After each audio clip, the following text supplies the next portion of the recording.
Anyone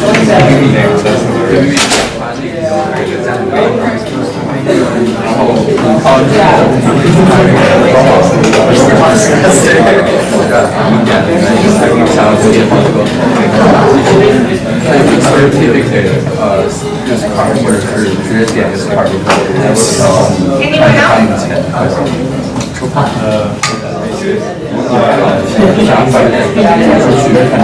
And just a quick raise of hands, who here has heard of study abroad? Who wants to study abroad? Who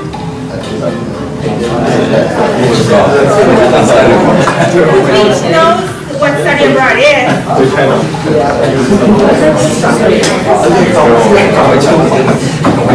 Okay, so we're going to find out. So let's start with the first question of the game.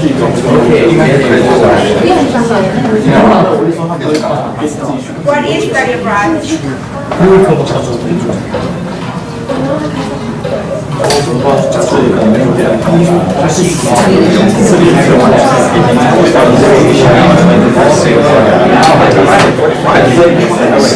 Yeah, this is actually a very easy question. So often, students come to us and actually have questions about study abroad, and they often think that study abroad is like vacation time, which in reality is not. You basically take classes in another country, you get to learn about the culture, and you really make, you get to know people from, local people from the country that you go to, and it's a really interesting experience that you don't often get it from your classroom. So that's why we want to add that question to the game. Question number 2. How do I get started with study abroad?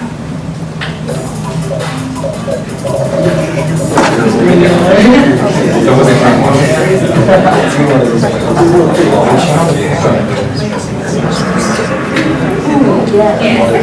All of the above. So what we want to tell our students with this question is that we want them to do the research. Often we have students come to us wanting to learn about study abroad, but they don't have something in mind that they want to learn. So we tell them to go on our website on UW Study Abroad and to look at the different options, different programs that are offered throughout the year. We also told them about the Voices Around the World blog, which is a blog where our current ambassadors post about their experience, and you get to learn about a little bit more about the programs that are offered through UW. And we also encourage our students to make an appointment with us if you need help with making your application or anything like that, or any simple question that you have. We encourage you to come to us for help. And actually, we have our ambassadors that can share a little bit more about their experience. Yeah. So, like, getting started was kind of difficult because it seems like super overwhelming. There's like so many trips, so many programs, so many different scholarships to go for. And one thing I did was I went to not only like the UW Bothell Study Abroad website, but the UW Seattle website, where they have like this like a search engine where you can search through all of their programs. You can chat with people live, and it's really helpful to kind of see that all in one place. And I also did some advising too, which is super awesome here. For myself, I was really, really excited to go to study abroad. I'm a transfer student in, so I knew that one thing I wanted to do while I was here was study abroad. So I actually started looking at the UW Seattle and the UW Bothell website as soon as I got accepted in, and just seeing what kind of programs were offered.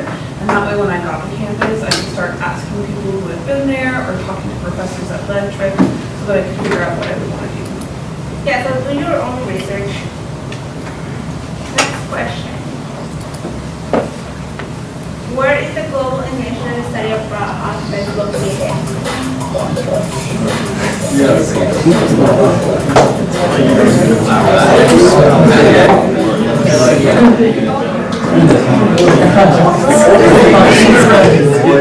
This should be an easy question for you guys. Basically, we are located down hall. And if you want to just like meet with us, we have drop-in advising Mondays, Wednesday, and Fridays from 12 to 2. So just take advantage of that opportunity to just even like ask even simple questions with us. So, next question. When can I start applying for study abroad? Junior year?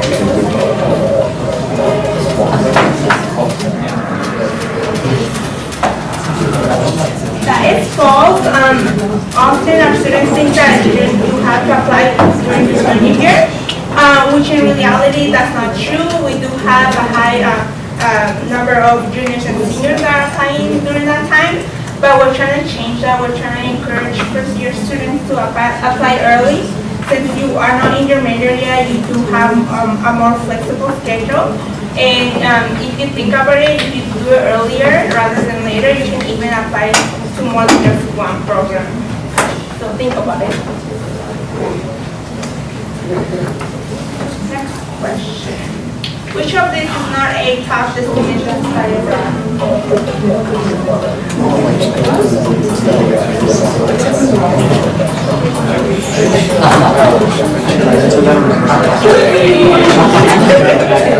Yes, Chile is actually not a top destination to study abroad, but this doesn't mean that we don't have programs that go there.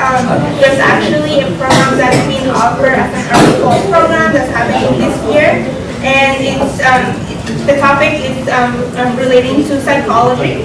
And you basically, as a student, you get to learn about the public health system in Chile, and it's really interesting, especially if you are thinking of majoring in psychology. That's a great option for you to have in your resume. It looks good. So yeah. Next question. Where in the world is this?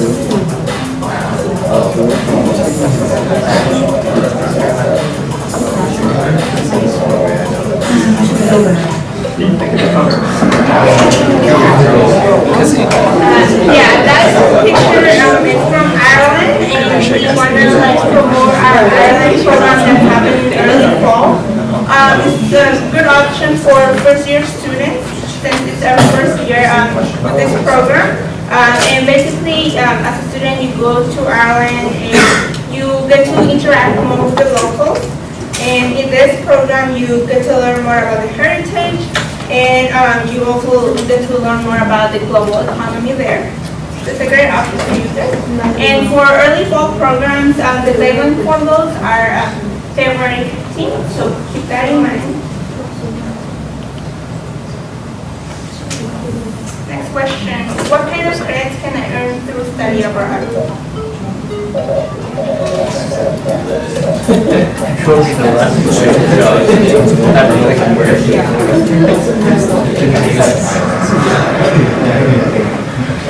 of all, is everyone aware of these credits? Everyone knows what they are? Okay, so yeah, it depends. Not all the programs are the same. Each of them are different. So I don't know if you, when you walk through the hallways here on campus, you might have seen a flyer for a program. Something to keep in mind is that when you look at the flyer, usually it has all the information that you need to know. It has like what type of credit you might be earning. So some of the programs might have BLPA, some of them might have natural law or the individuals and society. So just keep that in mind. Next question. What is one main concern the local students have when studying abroad?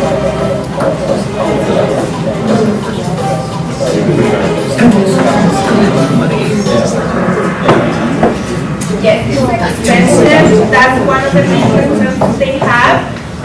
But they're not really familiar with the fact that if you receive financial aid, you can actually use that to go towards paying your program tuition. And there's also scholarships available to you guys. There is the Youth of Study Abroad Scholarship, and that scholarship is integrated with the application process. So if you're applying to a program, you're applying to that scholarship through the application. There's no separate application for that. There's also the Youth of the Scholarship, and it's only for Youth of Boston students only. So since we are a small campus, you have a high chance of receiving a scholarship. And we have deadlines every quarter. Our ambassadors can actually talk a little bit more about that since they got that scholarship. Yeah, the UW Bothell Study Abroad Scholarship is honestly such a cool opportunity to have here at UW Bothell because when, like, a lot of times with like the UW Seattle ones or like the national or international scholarships, there's just hundreds and thousands of people applying. But UW Bothell, like not only do you get to like work with like the study abroad and global initiative folks here at the school, but like the application pool is smaller and you get to blog and like post on social media as part of this deal. And it's like you can apply for a certain amount of money too. I know I applied to cover my airfare to Amsterdam, and I really like the fact that it was like a specific amount just for UW Bothell students. And I knew that I had my flight covered if I got that scholarship. And then building off of what Colin said, it is a smaller application pool, so there's not as many people as it is in campus scholarship. And then you get to add the community that's here on campus. Yes, and usually I know for some students that have done study abroad multiple times, they got these scholarships twice, so it kind of tells you that it's really easy to get, so why not apply to it? Next question. Which of these is not a program led by the faculty?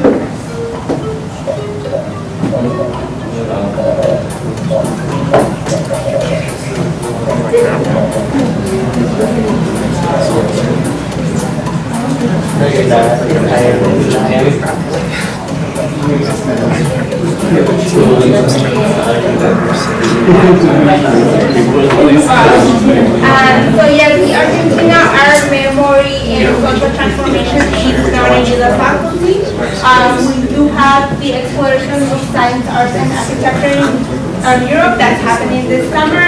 The Mapping Communities in Smart Cities, that's also a UW faculty that happened early fall, and the Rural Ireland program as well, that's an early fall program.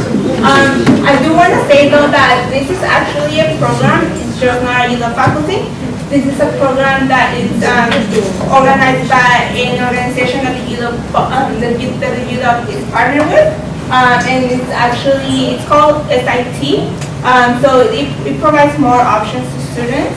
So if you are interested, you can actually look at SIT online and look at the different options that there are. Next question.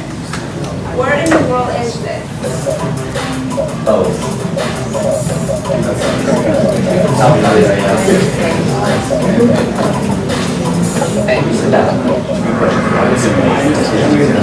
Yes, this is the Spain program. This is one of the programs that's happening this summer. It's a 12-credit course, and you basically get to learn about culture, history. You also have a class learning Spanish, so that's 2, and you get to work on a small project. And especially this is really good if you are interested in soccer. So just keep that in mind.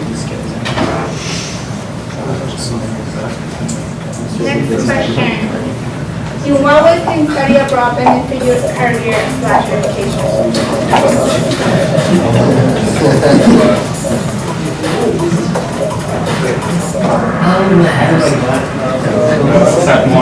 Study abroad can enhance your network and communication skills. Through a program, you can learn about new cultures and perspectives, and you also get a sense whether or not you like the career that you're going on. And our ambassadors can actually add to that. Yeah, what can I say? I met like so many people, both like friends, other people on the program, local people. So I studied abroad in Australia to study aerospace, and it was really cool because like a lot of what I studied, I got to use like in my major, like the following quarter, and like it doesn't have to be like the same like subject or major that you study that you do your study abroad in, but it's kind of cool when it does work out that way. And I thought it was like just like so cool that it kind of worked out that way too. I'm an interdisciplinary artist with interactive media design, and I went on an art history study abroad in Amsterdam, Belgium, and Berlin, and I found that all of my classes immediately apply to all of my interactive media design classes, including the fact that I got to see all these different artworks abroad I actually studied those same artworks as soon as I came home in my design classes. So I had kind of this upper hand of being able to have seen them in real life, if you will. And then in terms of like professionally as an interactive media designer, I actually, when I was studying abroad, went and visited places, and that's something that you can do too. You can go and then investigate a part of the world that maybe you want to live in and work in and see if it works for you. Last question. Where was this image taken?